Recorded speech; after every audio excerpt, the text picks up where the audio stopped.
Call it. I call it embodiment practices. And then I start getting all neuroscience on them, and they're like, oh, yeah, all right, she knows what she's talking about.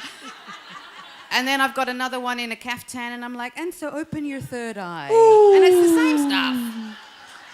It's about how you package it. Incense. Patchouli. Jackie, what do you think about that? Spirituality? Yeah. I'm kind of more into fucking. I had a feeling from your answer. Look, occasionally I've wanted to bleed on the earth, and that's been fine. I've done okay. that. Yeah. I'm into fucking with your period. Yeah, that's about as spiritual as you want to go. Yeah? Pretty much. Gaia blood, bring it. I don't believe in a higher being in sex. I believe in sensuality. I believe in bodies. I believe in wet, gushy body fluids. I believe in blood and pee and cunt. All that stuff. You know, to me, sex is about almost losing the higher cerebral shit and getting down to being a cunt and Animal being cunt. penetrated and enjoying that. And for some people, that is spiritual. For some people, that is deeply spiritual. Definitely. Do we have any more questions? I work on a phone line. A registered nurse gets some calls, and, you know, the young people who ring up and they're scared, well, shitless, because they've had sex unprotected, gone with the flow, had great fun, and then they think about the consequences. We spoke about that on the first panel as well, that being responsible and being open and honest about it, you know. Yeah, you have tests. You have to take honestly, care of. Honestly, you should all be having tests. I mean, everyone should no matter know what their you should statuses be having are. tests. Correct. And if something goes wrong, that's the onus is upon you then to go forward and have a test and then show it to the person where stuff went wrong and actually talk about that. I mean, communication and testing is really important. It is. How do you find that in therapy? Conversations about safety and... If I'm working with monogamous couples, it tends to not really come up. If they are in a non-monogamous situation, or if one partner reveals that they've not been monogamous during the relationship, I then talk about it. But I'm not a doctor, I'm not a nurse. I do have a lot of liaising with I'm from Melbourne, in case you didn't know. Not that you can tell by my accent, but maybe you can. Black, wearing black. But the Melbourne Sexual Health Clinic, and, you know, maybe I'm wearing black, that gave it away. But look, I talk about it a bit, and I'm certainly very aware of it, but in a therapeutic context, generally people do not come to talk to me about that kind of stuff. Yeah. Do we have more questions? Right here. Thank you. Just real quick, I just want to know, how do we bring this sort of information to the younger generation? I'm 26, so I'm sort of a little bit older now, but I see a lot of people who are in high school. How do we give them a space where they can express their sexuality, where they can express themselves in a healthy way, so they actually learn about this stuff? Because it's hard to get into schools, queer sex, let alone, you know, straight sex. How do we keep them safe and then give them a space to express themselves? We talk about our relationships. We talk about sex. We're more open than the previous generation about it. And we make a concerted effort to answer questions honestly. And I would say that sex education is not school's responsibility. It's a community responsibility. It is all of our responsibilities. Whether we are parents or not, we are members of a community that we interact with young people, whether they are biologically connected to us or familiarly connected to us. We have an ethical obligation to model healthy sexuality for our younger generation, whatever that looks like. I think leaving it up to governments and teachers, we're going to be waiting for fucking ever. Let's just do it ourselves. Perfect. Hi, this question's for Cindy. I'm just wondering if you have any advice for somebody that's been maybe in a couple for a few years, but they're curious to maybe start pursuing an open relationship with their partner. Do you have any words of advice for maybe sort of starting off that discussion, or how to set up some negotiations?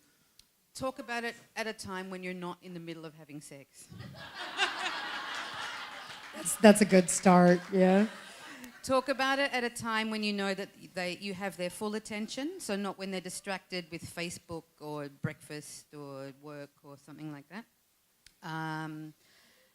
And bring it up in the context of, how are you feeling about our sex life? Invite them to participate in an honest conversation about where we are at and how could we improve our sex life, or what things we might like to add in, and then sort of baby step toward it that way.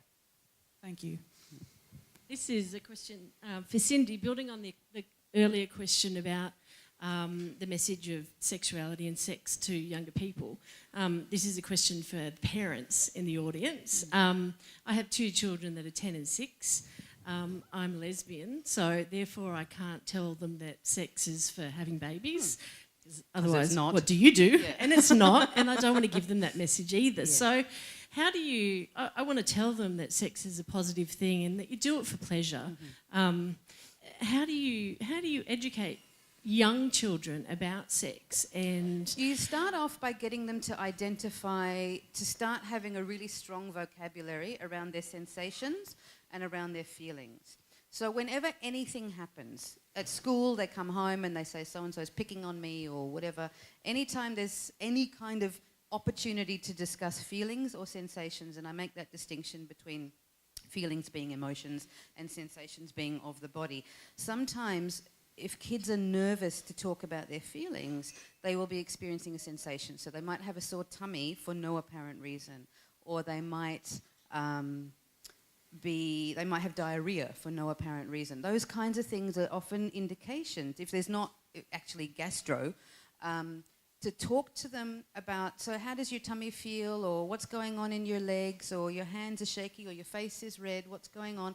Or maybe they saw something at school, or maybe they accidentally saw porn on the internet, which happens, you know. Talk to them about, don't go into panic. Don't go, oh, you shouldn't be watching that. Oh, so what did you, if we use the porn example. Oh, what did you see? I saw a man doing blah, blah, blah. Okay, how did you feel about it? It was a bit weird. Why would you do that? Well, maybe he was doing it because blah, blah, blah. How did, you know, and what did anything happen in your body? Oh, I felt a bit funny in my pants. Okay, talk to me about that. Make it as normal as possible. So it's not about shoving pleasure in their faces either, because sometimes sex is a bit intimidating and sometimes it's a bit scary. And so if we go too much the other way and go, oh yeah, sex is great, and then they see something and they go, oh God, that's disgusting. And then they think, but Mum just said sex is great and this is weird.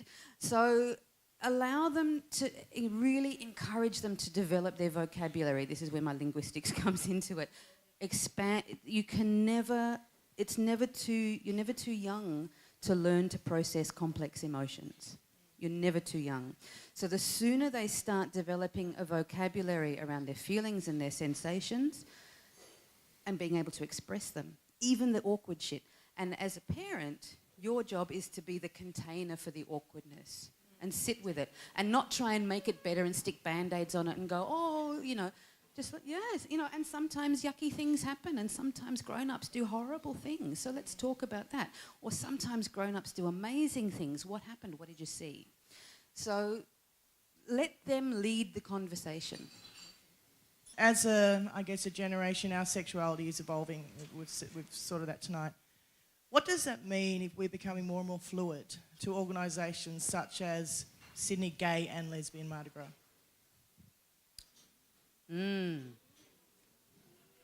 I don't understand the question. I don't think that gay and lesbian will cease to exist. It's just that, and I have this little phrase, and I guess it feels poignant for me to say it. When you only ever see black and white, you will always miss the rainbow. I've wanted a love parade for many years. Yeah. I've often thought that a lot of the violence after Mardi Gras comes because a lot of the people watching don't have anywhere to go. I'd almost like to see in parallel some stuff for heterosexuals develop where you can celebrate all sorts of sex. I think that we get a lot of things for our community and we've evolved some really good stuff and it's now time to share it. Thank you so much, Cindy and Jackie. Very, very, very, very much. Excellent work. I'd like to thank our first panel, Kath, Libby, and Juliet, and also IVF Australia. I'd also like to recognize Janine, who's, I think, still in the... Right? This is the first Women Say Something that we've done without you, and we missed you, babe.